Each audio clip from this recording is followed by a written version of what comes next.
you're new to Woodland Park, welcome. We're glad you're here and we'd love to send you a gift. Go to woodlandpark.org and look for the I'm New card. Fill it out and we'll be in touch.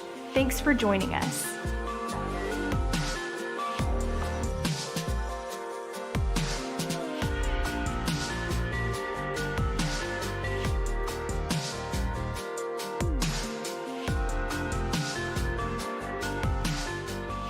Social media keeps us connected and helps build community during the week.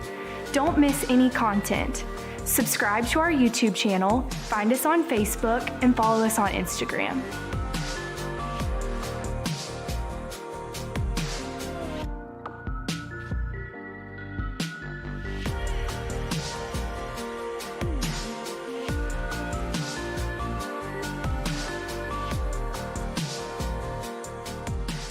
There are several ways to give. You can set up a one-time recurring gift online, send a check by mail, and even give through texting. Just head to woodlandpark.org and look for the giving card.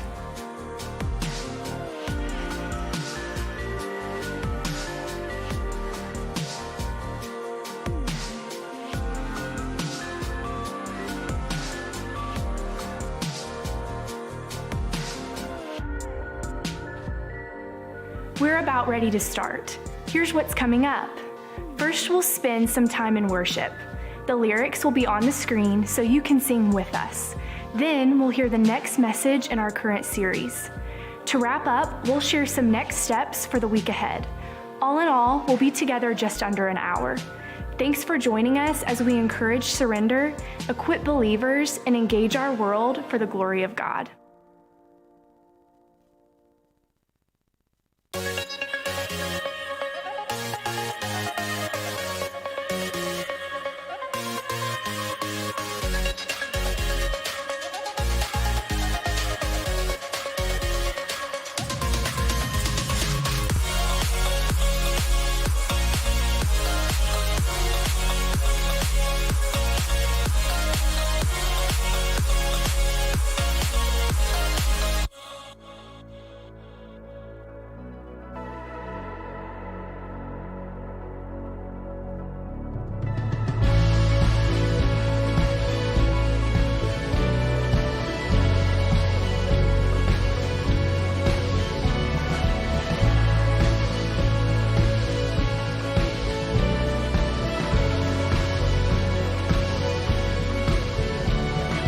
Come, let us worship our King, and come, let us bow at His feet. He has done great things. Oh, see what our Savior has done, and see how His love overcomes. He has done great things.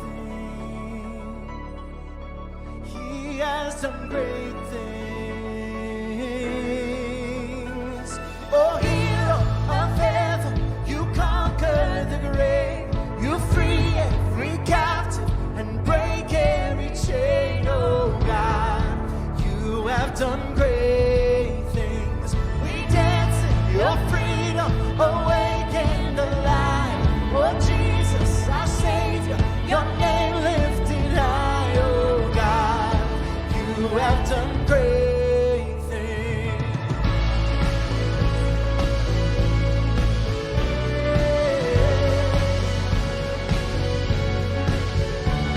Been faithful through every storm.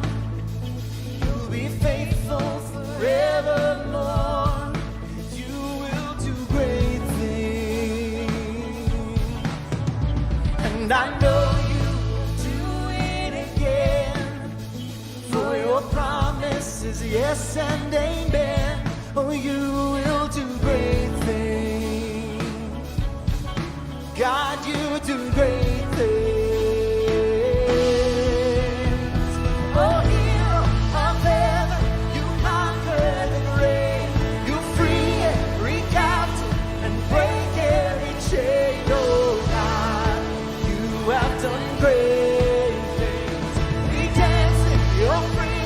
Awakened alive, oh Jesus, our Savior, your name lifted high.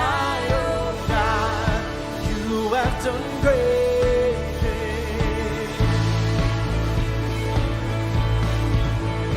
We say hallelujah, God, above it all. Hallelujah, God, unshakable. Hallelujah, you have done great things. We say hallelujah, God, above it all. Hallelujah, God, unshakable. Hallelujah, you have done great things. You've done great things.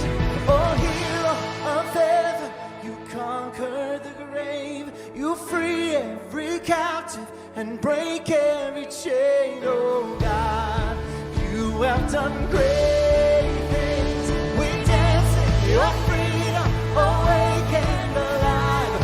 Oh, Jesus, our Savior, your name lifted high. Oh, God, you have done great things. You have done great things. Oh, God, you do great things.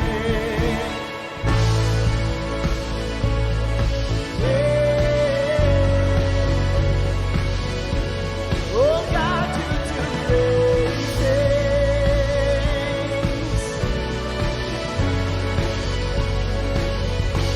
Oh, God, you do great things.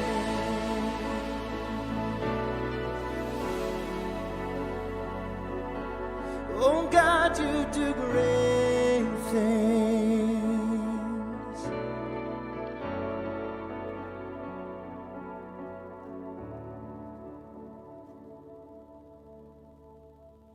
Welcome to Woodland Park. I'm Stephen. 2020 is stacking up to be quite the year, isn't it? Coronavirus worldwide, devastating tornadoes in Chattanooga, horrible racial crimes, riots, unrest, and rage over injustice, and opinions all over the map. Many of us, including myself, have said things like, I can't wait to see this year in the rearview mirror, or has anyone tried unplugging 2020 and plugging it back in again? Instead of fast forwarding or restarting, I want to encourage you to lean in and to praise. Praise is not escape or denial. It's not ignoring the circumstances around us. Yes, praise is a response to God's character and his activity, but it's also an intentional decision to acknowledge the sovereignty and the power of God in every situation. When we train our eyes to look to the Lord, to who he is and what he's done, when we rehearse the gospel and the good news that Jesus came to deliver our world from sin and all the devastation it brings, our perspective begins to change. Today, you may not feel like worshiping. Don't let your emotions or lack of emotion keep you from it. Number one, because God has not changed. He is worthy of praise. And secondly, because it helps us see. In Exodus chapter 15, Moses led the people of God in a song of praise for his deliverance. The entire nation sang along. Who is like you, O Lord, among the gods? And who is like you, majestic in holiness, awesome in glorious deeds, doing wonders? Friends, we can join their song today. Different circumstance, same God, same deliverance. Sing with us.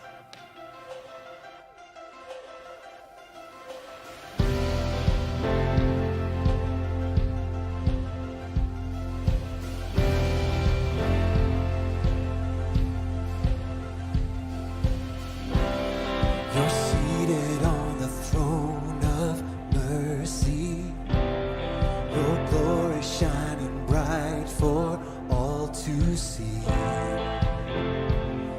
Oh God, I will praise you.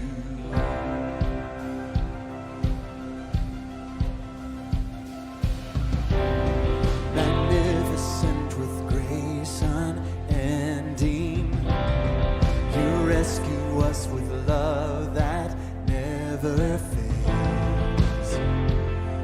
Oh God, I will praise you. Who is like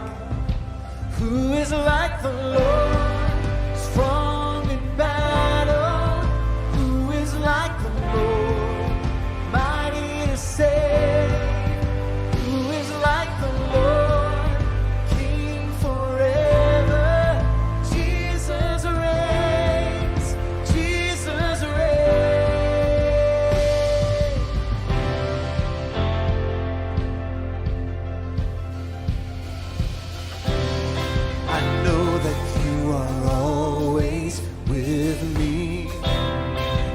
presence goes before and goes behind. Oh God, I will praise you. Who is like the Lord, strong in battle?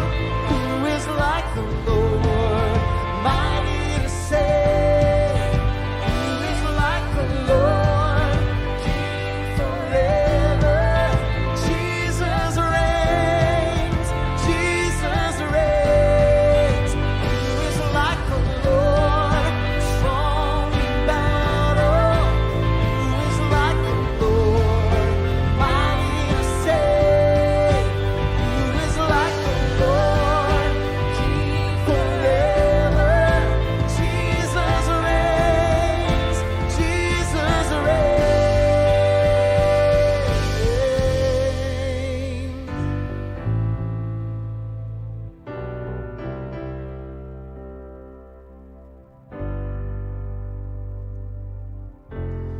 You reign in all the earth, you reign in all the heavens. You're holy. You're seated on the throne. Nothing can stand against you. You're holy. You reign in all the earth. You reign in all the heavens. You're holy. You're seated on the throne. Nothing can stand against you. Lord, who is like the Lord, strong in battle? Who is like the Lord, mighty to save? Who is like the Lord, King forever? Jesus reigns, Jesus reigns. Who is like the Lord, strong in battle? Who is like the Lord, mighty to save? Who is like the Lord, King forever? Jesus reigns, Jesus reigns. You reign in all the earth, you reign in all the heavens. You're holy. You're seated on the throne. Nothing can stand against you. You're holy. You reign in all the earth. You reign in all the heavens. You're holy. You're seated on the throne. Nothing can stand against you. You're holy, holy Lord.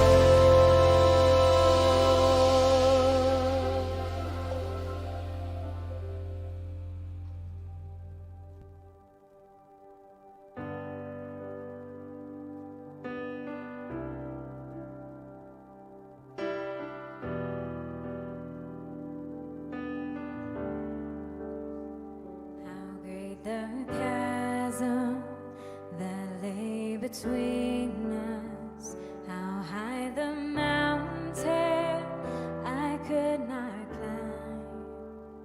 In desperation, I turned to heaven and spoke your name into the night.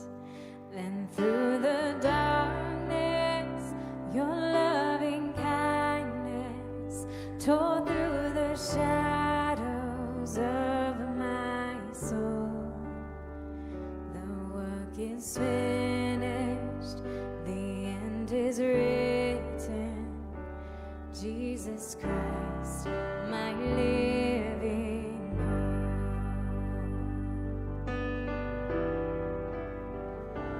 Who could imagine so great a mercy? What heart could fathom such boundless grace? The God of ages stepped down from glory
everybody began to breathe. Out of the silence, the roaring lion declared the grave has no claim on me.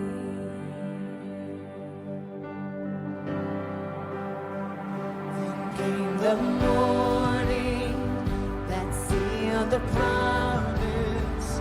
Your buried body began to breathe. Out of the silence, the roaring lion declared the grave has no claim on me. Jesus, yours is the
Have you ever had a day that just like really changed your life? Like one of those monumental days, and you may not have even realized it in the moment, but you look back now and you can see that that day and those events truly shaped the trajectory, the direction of your life. Probably when I asked that, I know for me, I would immediately think about negative things. You would think about the tragic loss of someone you love, or maybe a medical diagnosis that was difficult to hear, or those kinds of things. But I'm talking about a good day. Have you ever had like a good day, a good day where you look back and see that God was especially gracious to you, where God really did something uniquely special or kind or gracious in your life, and you know that it transformed the future for you? I had that kind of day, and I remember it many years ago. I was a teenager at my home church in St. Paul's, North Carolina. Now, St. Paul's is a town of roughly 2,000 people. It was, at least at the time, and I was at a small church in a small town, so we knew everybody. And so I remember on this particular Sunday, as a teenager, filing into the back pew along with my friends like we did every other Sunday, and because everyone generally sat where they always sat, then you knew who was there and who wasn't. But I remember looking up that day, and I saw a family that I didn't recognize. And I noticed this husband and wife and their son and daughter, and they were well-dressed and an attractive family and seemed to have sort of themselves together. But I especially noticed the female. I noticed the daughter, and she had this long brownish hair. She had pretty eyes and a nice smile, and I was like, who is that? And later on, I would meet her, and sometime after that would begin to date her. And a few years later, I would marry her. And Buffy would become a part of my life. And not only Buffy, but her family has been such an important part of my life. But my life was shaped, it was transformed in some ways by that good day, by that moment of seeing her and the beginning of sort of making that connection to her. It was a day that changed my life.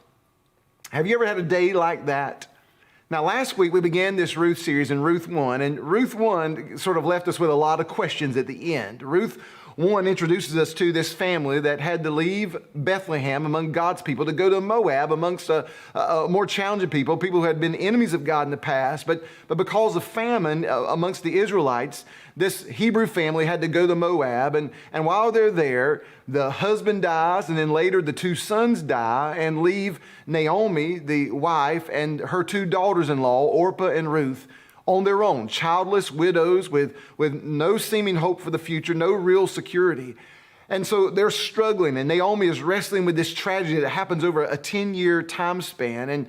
And so there comes a time when Naomi discovers that God has begun to revisit Bethlehem, that the famine there has been lifted. And so she decides that the only hope she has for the future at all would be to go back amongst God's people. But she realizes that to do that for her daughters-in-law, who are from Moab, is probably not the best for them. And so she encourages them to stay. And one of them stays, Orpah stays. But Ruth, she demands to go with Naomi. She's not going to leave her alone. And she commits to follow. She surrenders everything to not only follow Naomi, but to be a part of Naomi's people, the people of Israel, and to follow Naomi's God, to worship Yahweh, the true and the living God, the covenant-keeping God of the Israelite people. And so they make this journey back to Bethlehem, and Naomi comes and she is struggling with pain and grief, and she says, don't call me Naomi, meaning pleasant, but call me Mara. I'm bitter. I feel empty. And worst of all for Naomi, she feels as if God is acting against her, that God is in control of all things. She knows that God is great, but she's just not sure that she trusts in this moment that God is good. And so we're left with these questions of what's going to happen to these two ladies? How are they going to provide for themselves? How are the people of Bethlehem going to accept them? What's their future going to look like? Ruth 1 covers more than a 10-year span. But as we come to Ruth 2, we're actually looking at just a single day.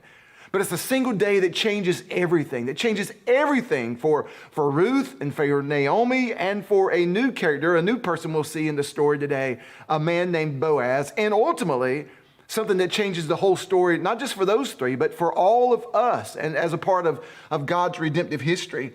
And so what I want us to see today is that this is a day in Ruth 2, a day in which God will show his loving kindness to Ruth, to Naomi, to Boaz. And what we'll see here is demonstrated for us is that God shows his loving kindness not only to us, but also through us. I want us to see how God shows his loving kindness both to us and through us. Now let's start by looking at the beginning here of chapter 2 and how God demonstrates his loving kindness through us, through his people. Chapter 2 begins with this sort of interesting, simple introduction to a man that we'll see becomes an integral part of this story, a man named Boaz. Ruth 2 verse 1 says, "Now Naomi had a kinsman of her husband, a man of great wealth of the family of Elimelech, whose name was Boaz." So right off the bat here in chapter 2, we're told two things about Boaz. One, he's kin to Naomi's dead husband's family. Somehow he's kin to Elimelech. And that's going to become really important toward the end of this chapter and then as we look in the next 2 weeks. The other thing is he's a man, it says, of great wealth. He's a man of standing in the community. He owns land. He has the workers who serve him. He's a man of prominence, a man of means. But the word also there, when it says great wealth in verse 1, can also mean the idea of a man of great respect, of noble character. He's the kind of man that was looked up to. He seems to be a man of integrity and of honor, and we're going to see that play out in his life. And he becomes the sort of the vehicle whereby God is going to demonstrate tremendous loving kindness through Boaz to Ruth and to Naomi. So look at verse 2 and we come back to sort of the two main characters that come out of chapter 1, Ruth and Naomi, and what's going to happen to them. So chapter 2 verse 2 says that Ruth the Moabitess said to Naomi, "Please let me go to the field and glean among the ears of grain after one in whose sight I may find favor." And Naomi said to her, "Go, my daughter." So Ruth here takes the initiative. We've got to do something to provide food for ourselves. And Ruth, we're reminded, is a Moabitess. She is a foreigner. She is an alien. She is ethnically and culturally different. She is going to stand out like a sore thumb. She's not going to be readily welcomed by the Hebrew people. But she's not lazy, and she's not just going to sit back and hope that God will magically provide for them. She's willing to go and to work. And so she asked Naomi for permission to go and to glean in the fields. Now that word glean there literally means to gather up like scraps, like the grain that would be dropped or left behind. See, God had a heart for people who couldn't meet their needs, for the needy and the lowly of that culture. And in a world where they didn't have Social Security, where they didn't have some governmental system to provide for widows and orphans and foreigners, God provided in his law a way that when his people would harvest their fields, they would leave the corners and they would leave some of the grain in the field. And those who were in need, who couldn't otherwise provide for themselves, who didn't have land, who didn't have some other way to provide food or those things they needed, they would be able to go and gather what was left there.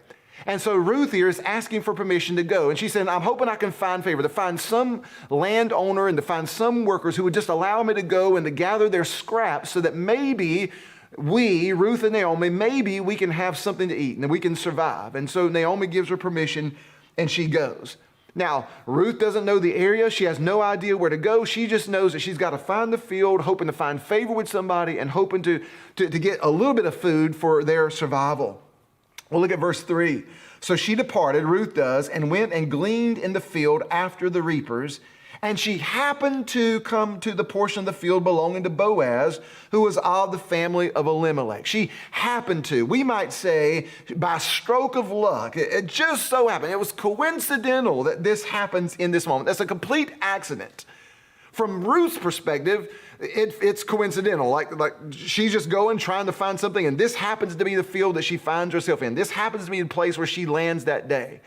But what we're going to see is behind the scenes, God is providentially overseeing this. It's God who places Ruth in the field that day. It's God who's orchestrating this connection between the life of Boaz and Ruth, to use Boaz to be a source of loving kindness, to share his loving kindness with Ruth and with Naomi. God has been orchestrating this whole thing all along. It's God who lifted the famine in Bethlehem so that Ruth and Naomi would leave Moab and return. It was God who allowed them to return right at the time of harvest. And now it's God who orchestrates things so that Ruth just so happens to be in the field that Boaz owns, this field belonging to a relative of Elimelech, of Naomi. And so now Boaz arrives, and in verse 4, he's coming from town where he lives. He's coming out to his field that belongs to him, and he's checking on the workers. He's checking on the gathering of the grain. He's just looking in on things. He has no idea that this day is going to shape the rest of his life. We're told in verse 4, Boaz came from Bethlehem and said to the reapers, to the workers, "May the Lord be with you." And they said to him, "May the Lord bless you." And then Boaz said to his servant who was in charge, sort of the foreman of the reapers, "Whose young woman is this?" Boaz looks out, and there's somebody out there that doesn't look like the other ladies, who doesn't fit in with the rest of the crowd, someone that Boaz has never seen before. And he says, "Who is that? Like, who does she belong to? Who is she serving? Who might she be engaged to? Who sent her here?" Maybe he sees her kind of like I saw Buffy on that first day in church, like check her out. Like, who is that that's out here in my field? In verse 6, the servant in charge of the reapers, the foreman says, "Well, she's the young Moabite woman who returned with Naomi from the land of Moab. And she came this morning and she said, 'Please let me glean and gather after the reapers among the sheaves.' And thus she came and has remained from morning until now and has been sitting in the house for a little while." Remember last week we saw that when Ruth and Naomi came to town, the town was abuzz about Naomi being back and the fact she had this Moabite girl with her. And so the worker here tells Boaz, well, this is that Moabite girl that we've been hearing about, who's come back with Naomi and who was a daughter-in-law of hers and who's been trying to sort of care for her. That's her. And she came this morning and she asked if she could glean, if she could gather these scraps just so they would have something for survival. She asked for permission, and she's been working all morning without hardly even taking a break. Well, now we have in verse 8 this first encounter, this first conversation that just by chance, by coincidence, really by God's providence, where Boaz and Ruth have this conversation. Look at verse 8. It says, Boaz said to Ruth, "Listen carefully, my daughter." There's a difference in age here. "Do not go to glean in another field. Furthermore, do not go from this one field, but stay here with my maids. Let your eyes be on the field which they reap, and go after them. Indeed, I've commanded the servants not to touch you. When you're thirsty, go to the water jars and drink from what the servants draw." Boaz is showing her great kindness. He's saying, look, stay here, and particularly stay in this field and stay among the other girls, the ladies that are out here working. I've told my servants that they are not to touch you, they're not to harass you. And if you'll just stay here, then you can glean and you can have your needs met, and we can make sure you're cared for. And when you get thirsty, there's water over there that our servants had brought, and you can drink the water just like everybody else out here. Now he's saying to this Moabite foreign woman that when she gets thirsty, she can drink water that's been brought by these men. That's almost unheard of in that culture. Boaz is showing tremendous generosity. He's treating her like somebody who matters. He's treating her like, even though she's from another culture, even though she doesn't look and behave and act like everyone else, he's treating her with this loving kindness, this tenderness, this care, this compassion here in this moment. And Ruth is blown away by this. Verse 10, she fell on her face and bows to the ground and said, why have I found favor in your sight that you would take notice of me since I am a foreigner? Ruth is very aware that she's not deserving of this behavior, that by their cultural standards, that this is not how he's required to behave toward her. She's blown away by his generosity and his kindness and his compassion toward her in this way. And Boaz says to her, verse 11, all that you've done for your mother-in-law after the death of your husband has been reported to me. And how you left your father and your mother in the land of your birth, and you came to a people that you did not previously know. He says, listen, I've heard about you. I've heard about how you wouldn't forsake, you wouldn't abandon Naomi, but also how you left your people and you left that security and you left all of those things that normal people would cling to, and you've come to live amongst God's people and you've come to worship the true and the living God. I've heard these things about you. Then he says at verse 12, may the Lord reward your work and your wages be full from the Lord, the God of Israel, and under whose wings you have come to seek refuge. This is beautiful language here. Boaz pronounces a blessing over Ruth because of her kindness toward Naomi, because of the character that she has displayed, because of her following of Yahweh, the true and the living God. And again, he shows her kindness in a culture where she is the minority and where she would have experienced significant prejudice. And he prays that God would stretch out his wings, if you will, like a mother hen stretching out her wings over her babies to protect them and to provide for them and to care for them. He prays that the true and the living God, the God of the Israelite people, that Yahweh would stretch out his wings over her and protect her and care for her. And Ruth, again, she's just blown away by this. She's moved by this compassion. She says in verse 13, I have found favor in your sight, my Lord. For you have comforted me, and you have spoken kindly to your maidservant, though I'm not like one of your maidservants. She says this kindness has relieved her of fear and tension and anxiety that she's left the house with that day. She didn't know where she was going. She didn't know how she was going to provide. She didn't know how she was going to be treated. And she says, you have been compassionate. You have been kind. You have been generous toward me. I just can't get past all this kindness that you're showing toward me. Well, later, at mealtime, when it's around lunch break, verse 14 says that Boaz says to Ruth, come here that you may eat of the bread and dip your piece of bread in the vinegar. And she sat down beside the reapers, and he served her roasted grain, and she ate, and she was satisfied, and she even had some left. And when she rose to glean, when she goes back to work, Boaz looks to his servants and says, let her glean even among the sheaves, and do not insult her. Also, you shall purposely pull out for her some grain from the bundles and leave it so that she may glean, and do not rebuke her. Boaz, when it's lunchtime, says, come on over and eat with us. And we don't know how long it's been since Ruth has had a decent meal. But Ruth sits down and she eats until she's full, until she's satisfied. We almost sort of picture her like she's at Carrabba's with the bread and the little dip stuff, and she's enjoying herself, and she has enough to carry home. So she saves up those scraps. She saves up her leftovers to carry with her. And then Boaz, as she goes back to work, tells his workers, listen, I want you to make sure that you watch after her, that you don't mistreat her, you don't speak unkindly to her, that you make sure her needs are met, and watch out for her safety. Treat her with respect. And what we find time and again in this passage is that God is demonstrating, don't miss this, God is demonstrating his kindness, his compassion, his generosity, his care for Ruth, and by virtue then of Naomi through Boaz. Boaz becomes the conduit, becomes the vehicle through which God is showing this unique loving kindness of his for these two ladies in this very challenging predicament. Boaz is a man of integrity, of honor, and a man of faith. He's a man who seems to love God and to carry himself with honor and respect. He speaks kindly to his workers. He treats this foreign girl well. He cares not only about Ruth, but by caring for her, he also knows he's caring for Naomi. And so Boaz becomes this incredible vehicle, this incredible conduit through which God could display his loving kindness to these ladies who are not of equal, even to two ladies who, even to one of them who's not a Jew, who's not of equal standing, who would have been looked down upon by others, but he cares for her and he shows compassion for her and he demonstrates that she has value and she has worth and she has dignity and that she matters. He's a very living demonstration of what we find God commanding his people in Deuteronomy 10, where he said, for the Lord your God is the God of gods And the Lord of lords, the great, the mighty, the awesome God who does not show partiality nor take a bribe. But he, speaking of God, he executes justice for the orphan and the widow and shows his love for the alien, the foreigner, by giving him food and clothing. And God then says, so show your love for the alien, for the foreigner, for you were aliens in the land of Egypt. God reminds his people, you were foreigners, you were outsiders, you needed someone to provide for you, and I took care of you, and I made sure your needs were met, and now you need to be that kind of people to those around you.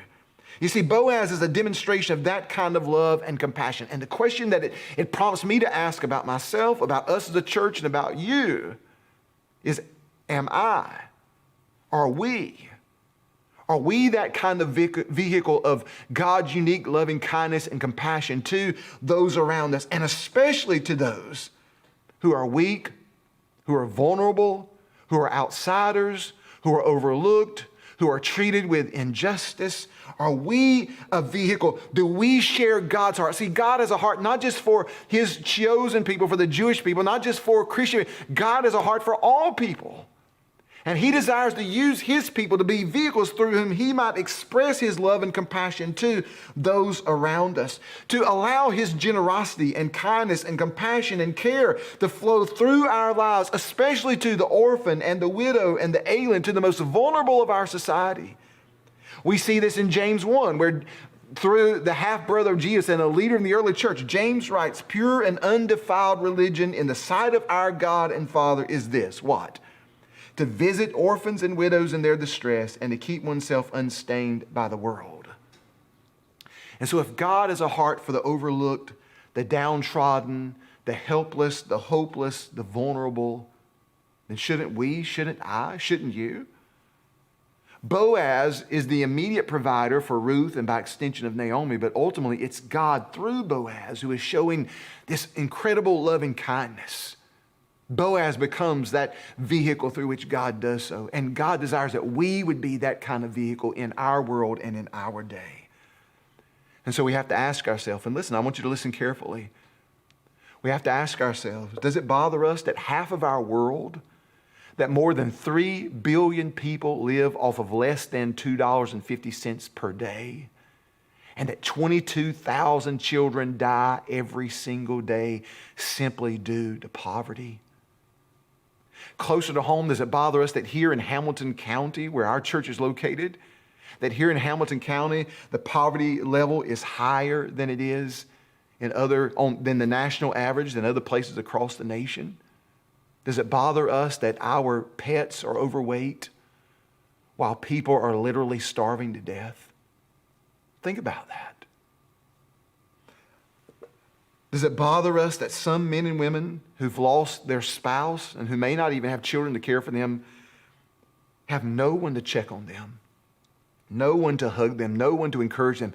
Men and women who may live from week to week off of government support, finances, just living check to check, hoping to survive, who may go weeks and weeks without a single hug or a meaningful touch, unless somebody intervenes to love them in that way, to let God use us in that way. Does it bother us that some of our brothers and sisters in Christ live in fear due to the injustices of our society simply based on the color of their skin? When we see the events that transpired, like the ones recently with George Floyd, does it stir something in our hearts? Does it bother us? Does it bother you? When we hear someone speak with a different language or accent in our culture, do we roll our eyes and puff out our chest with some sort of strange, twisted American pride? Or do we consider the hardships and struggles that that person may have faced in a foreign land, who's now here, who may have no source of security, who may have no sense of support around them? Does it bother us that every year nearly 1 million young lives are destroyed before they ever even enter into our world through abortion? And that countless mothers are dealing with the emotional scars of having made that choice and then bearing the weight of it in the future. You see, I know these are complex and challenging issues that require more than pat answers or some emotional guilt trip.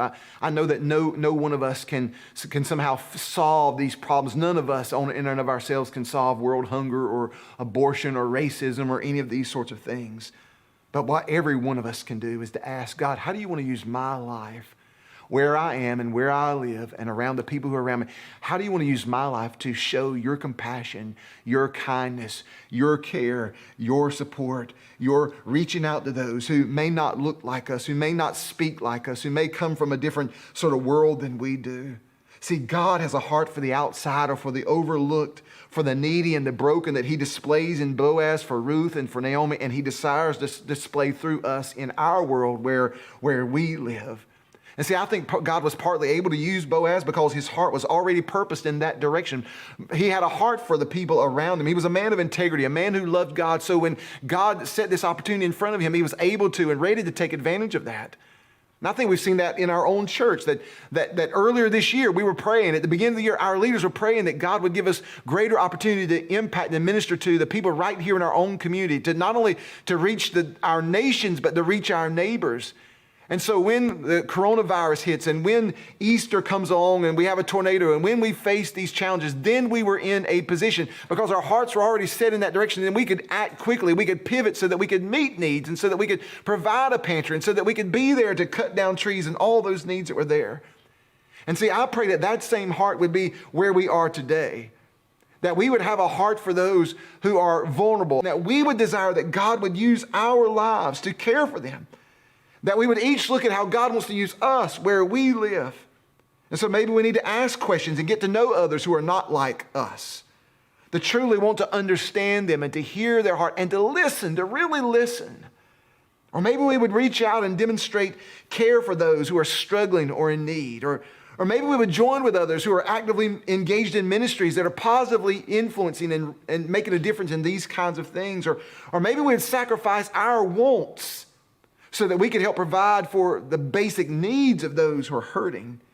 So God demonstrates, what I want to see in the big, God demonstrates his loving kindness to the world through us. Your acts of kindness might provide that day that's so desperately needed by someone to experience the unique grace and loving kindness and the mercy and the goodness of God in your life. So God not only demonstrates his loving kindness through us, but then secondly, and we'll do this quickly, notice how God demonstrates his loving kindness to us. Verse 17, at the end of that day, Ruth gleans in the field until evening, we're told, and then she beats out what she gleaned, and it was about an ephah of barley. So at the end of the day, Ruth takes what she's gathered, and she goes through the process of removing the chaff from the actual grains, and what she's left with is 30 to 50 pounds of barley. That's quite the haul. That's a reflection of her hard work, but also of Boaz's generosity. And so now the scene shifts back to the city. Ruth has been out working in the field, and now she's going to go back and she's going to share with Naomi. Now, Naomi doesn't know. When Ruth left that morning, Naomi, all she could do was pray that Ruth would be safe, that she would find favor with someone, that she'd be able to find food. She has no idea what that's been like. So imagine what it's like when in verse 18, Ruth takes up this bag of this 30 or 50 pound bag of barley, and she returns to the city, and her mother-in-law saw what she had gleaned, it says. And she also took it out and gave Naomi what she had left over, and she was satisfied. She gives her leftovers lunch. Ruth doesn't hide it for later for herself. She receives this blessing from God at the hands of Boaz, but then she desires to be a blessing herself to Naomi. In verse 19, Naomi said to Ruth, "Where did you glean today? And where did you work? May he who took notice of you be blessed." Like, how did you come home with this kind of haul? Who showed you this kind of kindness? She's, praise God, would bless the man who would do so even before she knows who it is. And then we have this climactic moment where Ruth says, she told her mother-in-law with whom she had worked and said, "The name of the man with whom I work today is," drumroll, "Boaz." The man we were introduced at the very beginning of the chapter. A man of means, a man of prominence, a man of integrity, a man who happens to be kin to Elimelech, Naomi's late husband. And Naomi now realizes the significance of this supposed chance encounter, that look what God is doing. And she breaks out in spontaneous blessing. Verse 20, Naomi said to her daughter-in-law, "May he be blessed of the Lord, who has not withdrawn his kindness to the living and the dead. And again, Naomi said to her, to Ruth, the man is our relative. He is one of our closest relatives, or some translation, he is our kinsman redeemer. Then Ruth, the Moabitess, said, furthermore, he said to me, you should stay close to my servants until they finish all the harvest, till the whole harvest season is done. And Naomi said to Ruth, her daughter-in-law, it's good, my daughter, that you would go out with his maid so that others do not fall upon you in another field. Now, we'll look in the next couple of weeks at the significance of this idea that Boaz is a close relative, a kinsman redeemer, is a relative who can respond to their unique needs, who might possibly match to marry Ruth and meet the long-term needs of their lives and provide security and an heir for the future. I mean, this is a big deal. Naomi's wheels are turning. She sees how God might be at work to provide for them. That Boaz is more than just a good, compassionate Israelite guy who happened to be kind to Ruth that day. No, he is the one through whom God might meet their needs. He is a kinsman. He is a family who might provide for their future. And we'll see what significance that is in the next 2 weeks. But if you'll remember last week, remember in Ruth 1, just how hopeless and defeated and dejected and empty and broken Naomi is, who's not even sure that God even loves her, who knows God's in control, but she's questioning God's goodness in her life. She's bitter, she's empty. And yet here she speaks of the kindness of God in verse 20. That word is chesed in the Hebrew. It's one of the most powerful words in the Old Testament, and it's one that doesn't really have a good English translation that captures all that it means. It carries with it, if you could sort of imagine a combination of love, mercy, grace, kindness, benevolence, loyalty, covenant faithfulness, all rolled into a singular phrase. It's God's steadfast, loyal, covenant-keeping love. And what happens here, Naomi sees that Ruth didn't just stumble upon a field that day, but that this is a clear demonstration of this covenant-keeping grace and favor of God toward her, toward Naomi, and toward Ruth. That God hasn't forgotten her. God hasn't turned his back on her. God hasn't forsaken her. Even though Naomi had wrestled with all these feelings of doubts and questioning the goodness of God and feeling so bitter and empty, God has not turned from her. God is at work in her life, and God is providentially working behind the scenes for her and for Ruth and for their future and for their family name, that God is at work in their lives behind the scenes, orchestrating these things for his ultimate purpose and for their good. Even Ruth, she has no idea when she leaves everything behind to come to Bethel. She doesn't know how she's going to survive. She doesn't know that anybody would ever marry her, this Moabite girl in Bethlehem. She has no sense of what the future will be like. And yet here we see God is at work on her behalf. God has a plan and a purpose for her life. And this isn't coincidental. This is the orchestrated work of a sovereign, providential God. Now, this story, at this point in the story, we still don't have all the answers. Verse 23 is interesting as this chapter ends. It says, so that Ruth stayed close by the maids of Boaz, and she continues to glean through the rest of the harvest season for probably another 6 or 7 weeks. But here's the ending. She lived with her mother-in-law.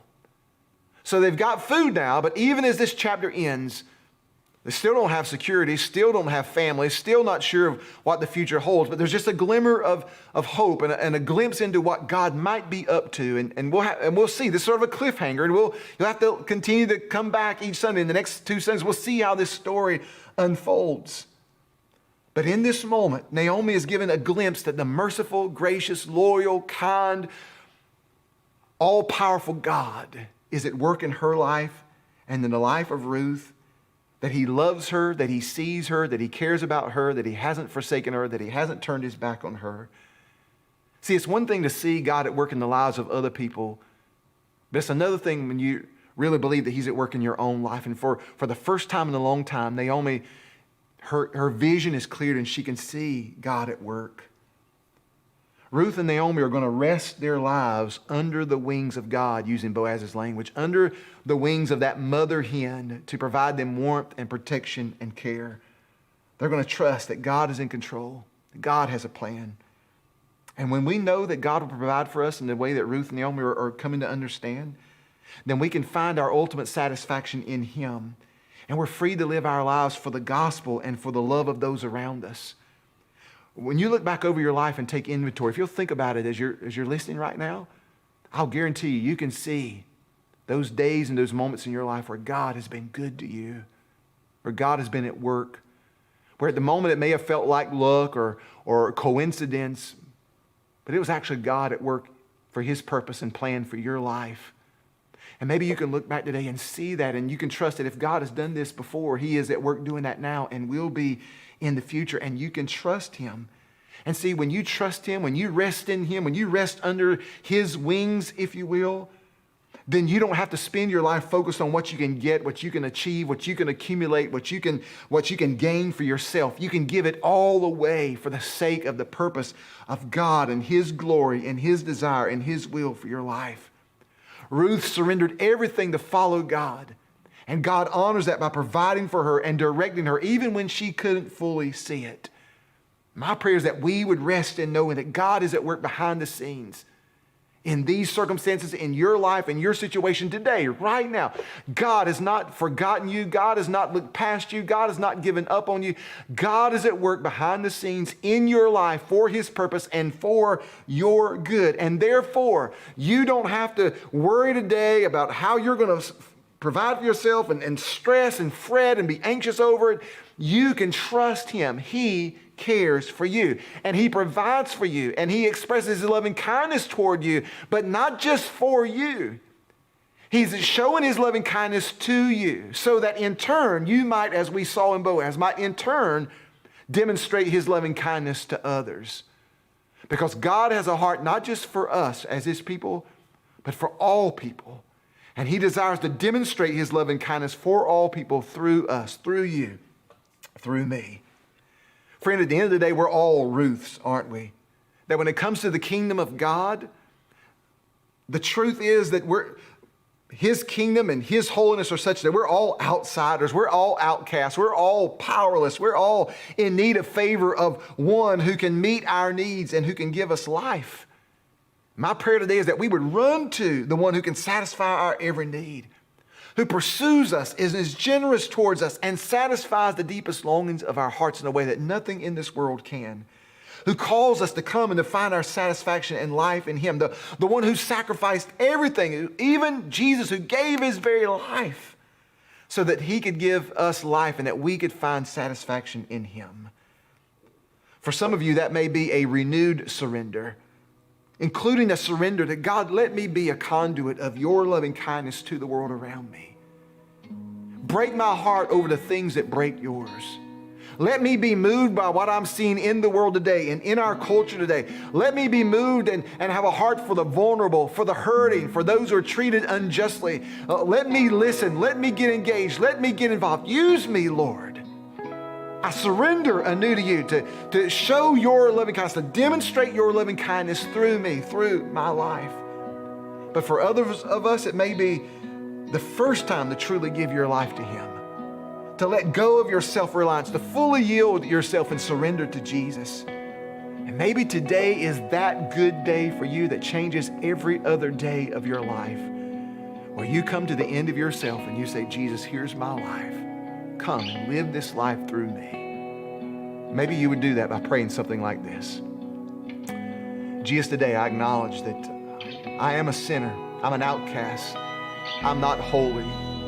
Heaven is a perfect place for perfect people, and my life is anything but perfect. I'm on the outside looking in, and I've not got no shot of knowing you, of being with you, of being a part of your kingdom, unless you do a work in my heart, unless you provide a way that I can be forgiven and that I can be saved. And Jesus, you did that on the cross. And so here and now today, Jesus, I trust you. I believe you died for my sins, that you conquered death in your life. And today, here and now, through faith in you, I surrender to you.